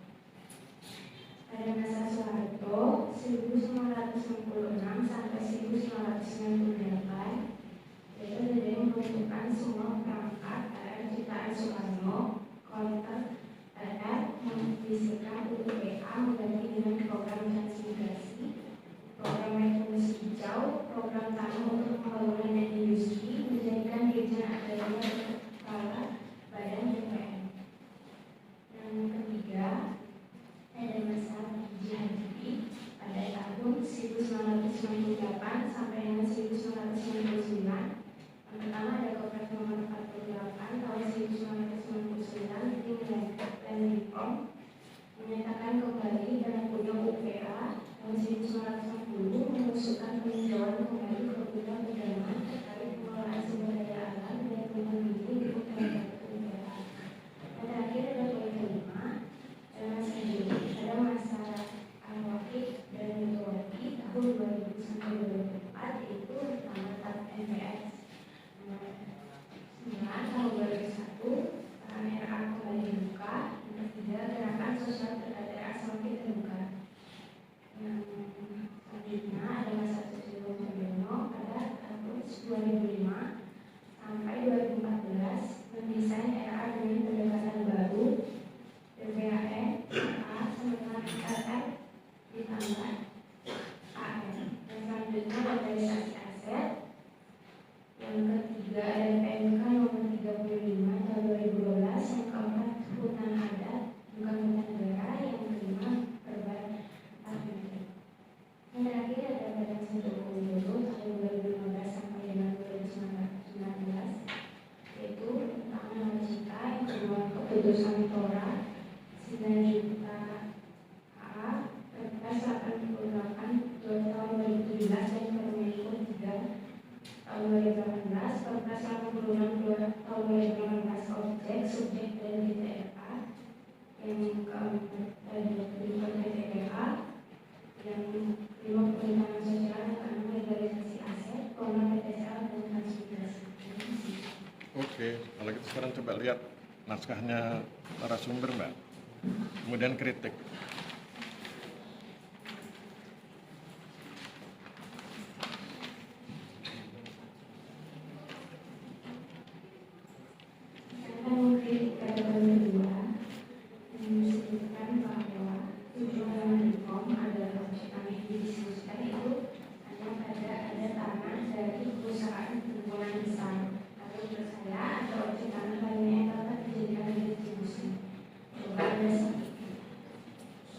Tanah lain yang dijadikan objek redistribusi ya. Oke. Sudah dipahami ya? Ya, langsung. Oke, baik. Saya akan menjawab pertanyaan dari mahasiswa. Tanah apa saja yang dapat didistribusikan? Menurut saya, tanah yang dapat didistribusikan adalah tanah-tanah yang selebihnya dari batas maksimum, tanah-tanah yang terkena larangan absente, tanah-tanah bekas swaprada, dan tanah-tanah negara. Udah? Oke. Sekarang coba gantian lihat yang naskahnya membahas, kemudian kritik. Mungkin saya akan mengkritik pada poin ketiga, dijelaskan bagaimana proses lahirnya UPA, tepatnya pada tahun 1956, yang diketuai oleh Suwahyo Sumodilogo pada bagian sistematika UPA. Pertanyaan saya, apa yang dimaksud dari daerah Swatantra? Oke.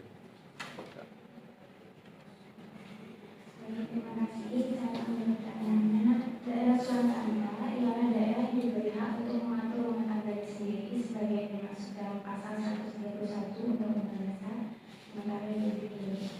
Contohnya mana? Contoh daerah Swatantra.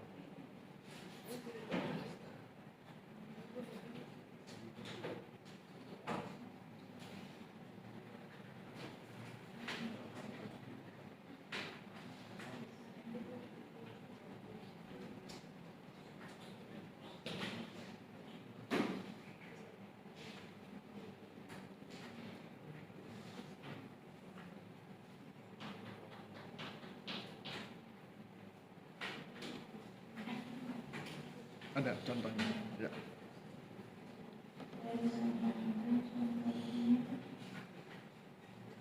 Agak keras biar yang belakang dengar.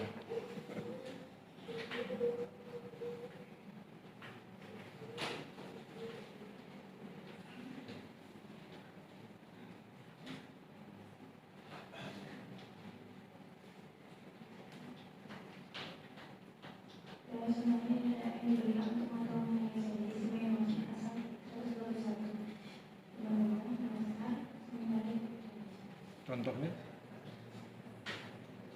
Atau Mbak cari dulu contohnya, saya pinjam. Cari contohnya ya, contoh daerah Swatantra. Oke, sambil nunggu pembahas dan narasumber mencari contoh daerah Swatantra, karena tadi mereka berdebat tentang daerah Swatantra, saya ingin cerita dengan audiens, dengan Anda sekalian. Anda lihat di poin 3 yang disampaikan oleh narasumber, poin 3 narasumber, beliau menyebut Hernando de Soto. Hernando de Soto itu punya konsep bahwa kalau tanah itu ingin masuk dalam market, pasar tanah, maka dia harus disertifikasi. Oke, kenapa harus disertifikasi? Karena dengan disertifikasi, pemegang hak atas tanahnya bisa memiliki modal, ya, dapat modal dari bank untuk kemudian dijadikan usaha, untuk modal usaha. Itu pandangan Hernando de Soto. Saya punya contoh yang lain bahwa kalau Anda berkenan membaca karya dari Muhammad Yunus, pendiri Grameen Bank di Bangladesh itu, Anda akan mengerti bahwa ternyata tidak semua kredit membutuhkan kolateral. Kolateral itu jaminan atau agunan. Ada kredit-kredit tertentu yang tidak membutuhkan agunan dan itu bisa sangat membantu masyarakat. Pertanyaan menariknya adalah kalau nanti ini di ujian saya keluarkan, reforma agraria itu menganut Hernando de Soto atau menganut aliran pemikiran Muhammad Yunus. Siapa yang setuju bahwa RA menganut Hernando de Soto? Angkat tangan dulu, nanti biar saya tanya. Alasannya kan ada ya. Kalau Anda bilang ikut Hernando de Soto, siapa? Siapa yang bilang, oh RA itu ikut pandangan Muhammad Yunus? Enggak ada juga. De Soto. Silakan masuk. Kasih alasan. Karena dalamnya ada legalisasi aset, Pak. Oke. Terus juga kalau nggak salah pernah datang ke Indonesia, saya lupa waktu di pasarnya siapa yang malah kerjanya? Bukan. Nama ini pernah dipanggil di sini. Oke. Kalau saya lebih ke itu ya Pak, legalisasi aset kan masuk di reformasi soalnya. Ya. Sehingga tanahnya bisa langsung ke market juga. Oke. Soalnya sebelumnya kan legalisasi aset itu kan nggak masuk di RA. Sekarang bisa masuk RA karena ada kajian biar bisa dapat anggaran untuk program sertifikat gratis itu Pak. Sehingga sekarang masuk legalisasi aset itu masuk di RA. Kalau dulu kan nggak masuk Pak. Jadi saya rasa kenapa disebut karena legalisasi aset. Oke ya, jadi itu logikanya kenapa kemudian orang berpandangan bahwa RA berkaitan atau memilih jalur pikiran Hernando de Soto. Saya ingin tunjukkan jalan pikiran yang lain, bahwa bicara tentang reforma agraria itu kan sebetulnya muaranya adalah kesejahteraan masyarakat. Kesejahteraan masyarakat itu muara. Sehingga kemudian apakah itu dilegalisir atau tidak dilegalisir kan menjadi kewenangan pemerintah dan kewajiban pemerintah. Pendaftaran tanah itu kewajiban pemerintah, bukan kewajiban masyarakat. Bahwa masyarakat kemudian berpartisipasi itu memang teknik agar masyarakat berpartisipasi. Oleh sebab itu, Anda juga harus paham bahwa ada pandangan yang mengatakan bagi RA nggak penting itu bahwa tanah itu dilegalisir atau tidak dilegalisir. Yang penting adalah tanah itu memang menjadi milik masyarakat dan kemudian itu bisa menjadi bekal buat masyarakat menata hidupnya. Tapi seperti disampaikan barusan, kalau dibilang tidak penting, nggak juga. Karena kalau kita baca RA-nya, reforma agraria itu kan tiga sisi ya. Yang pertama reforma regulasi. Yang kedua reforma aset. Yang ketiga reforma akses. Anda nggak bisa ngomong RA hanya sebelah, seperti burung hanya sayap yang sebelah kanan. Anda harus bicara yang sebelah kiri juga ya. Jadi di tengahnya reforma regulasi, di kirinya reforma aset, di kanannya reforma akses. Oleh sebab itu nanti akhirnya kemudian kita paham bahwa meskipun sesungguhnya reforma agraria itu muaranya adalah pada kesejahteraan masyarakat, dan kalau bicara tentang kesejahteraan masyarakat maka pandangan Muhammad Yunus juga menjadi penting, yaitu memberi bantuan kredit tanpa jaminan, karena bagi masyarakat tertentu memiliki bisa mendapatkan agunan itu kan persoalan yang berat, atau kreditnya terlalu kecil untuk mengurusi hal-hal yang seperti itu. Maka konsep Grameen Bank itu juga menjadi penting, jadi semacam alternatif. Saya punya contoh kasus di daerah Blitar, itu mereka masyarakat penerima redis itu bikin semacam Grameen Bank versi mereka. Nah, itu yang kemudian diberikan kredit tanpa agunan. Pertanyaannya apakah mereka tanahnya dilegalisir? Ternyata dilegalisir. Jadi antara jalan pikiran Hernando de Soto dengan jalan pikiran Muhammad Yunus di lapangan itu seringkali disatukan. Meskipun di kalangan kita akademisi melihatnya itu sebagai dua hal yang berbeda. Jadi itu oleh sebab itu kan jalan pikiran akademisi seringkali berbeda dengan jalan pikiran pragmatis yang dilakukan di masyarakat.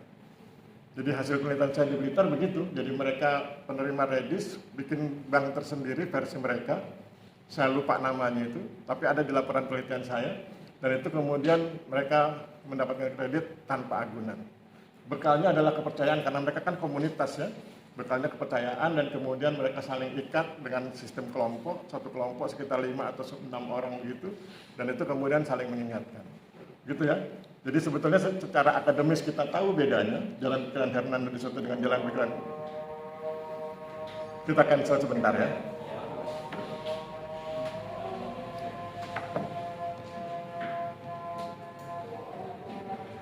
Sudah ketemu contohnya? Sudah ketemu contohnya? Sudah, nanti ya. Ya, daerah mana saja.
Oke, kita lanjutkan. Saya ingin sampaikan sebentar tentang Hernando de Soto dan Muhammad Yunus. Jadi secara akademis, secara teoritis kita tahu dua jalan pikiran mereka berbeda.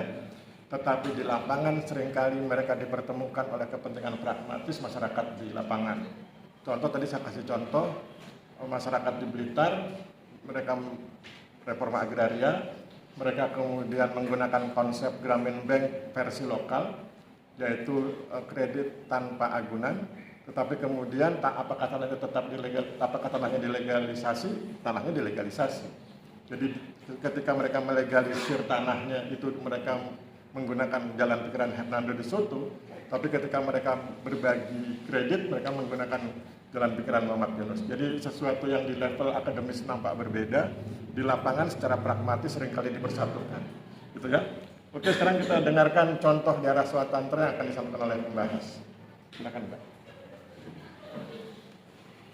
Wilayah otonom atau daerah pemerintahan swasta adalah daerah dalam suatu negara yang memiliki kekuasaan otonom atau kebebasan dari pemerintahan di luar daerah tersebut.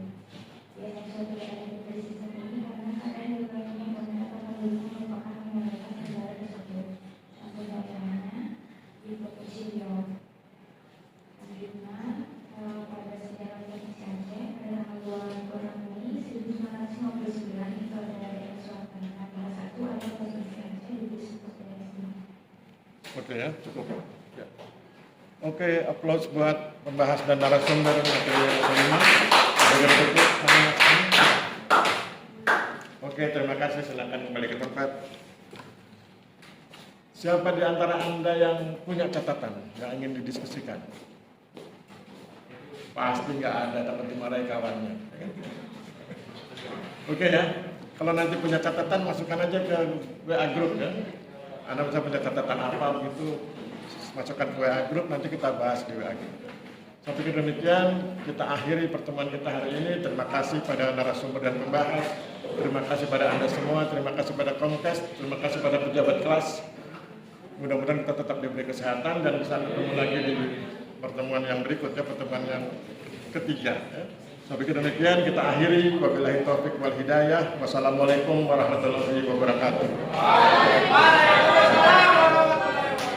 Salam sejahtera buat kita semua. Terima kasih dan selamat sore.